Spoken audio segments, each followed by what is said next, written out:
Hello friends, in the series on the income tax cases, today we will discuss a case on bogus purchases. It has been seen that whenever the income tax department receives the information from the GST department that the assessee has purchased some goods from some tainted parties, or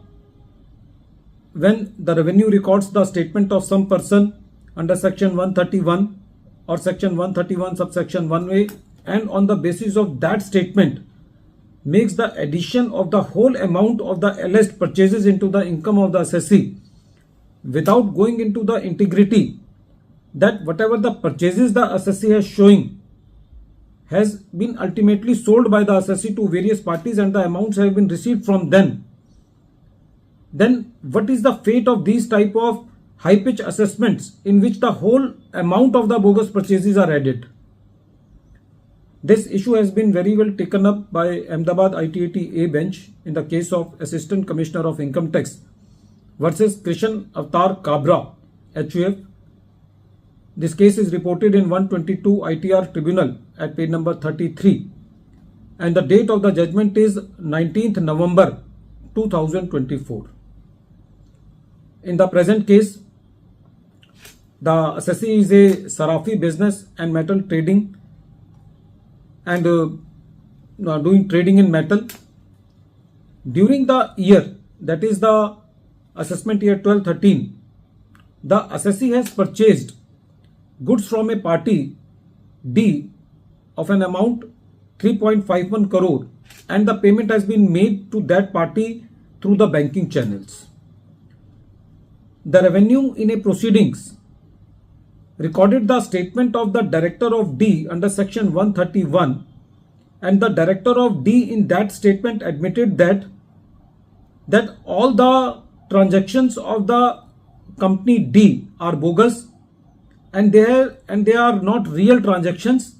and on the basis of that statement the assessment of the assessee was done by alleging that the transactions of the assessee are also bogus.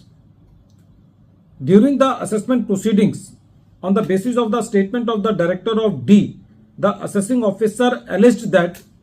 the financial statements of the private limited company D did not provide the basis of such a huge turnover by the company D.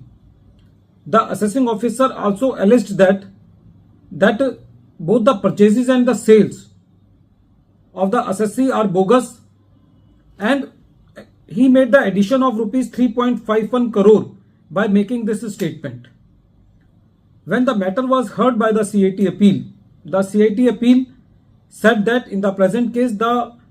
statement of the director of the D has been retracted and the assessing officer has not taken the cognizance of this retraction, and the CIT appeal deleted the addition of the bogus purchases done by the learned assessing officer. The revenue moved to the tribunal, and when the tribunal heard the matter, the tribunal said that in the present case there is no denying the fact that the assessee has received amounts from two entities to whom the diamonds were sold from the alleged purchases.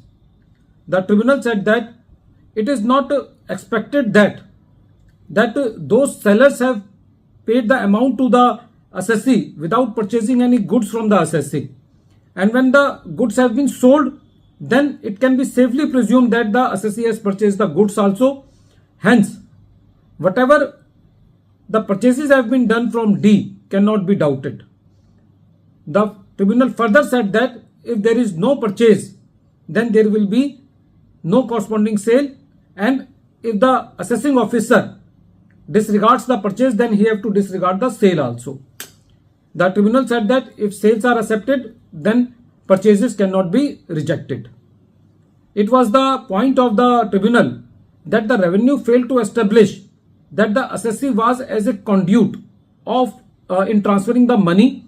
So from the whole facts and circumstances, when there are total 10 sale and purchase transactions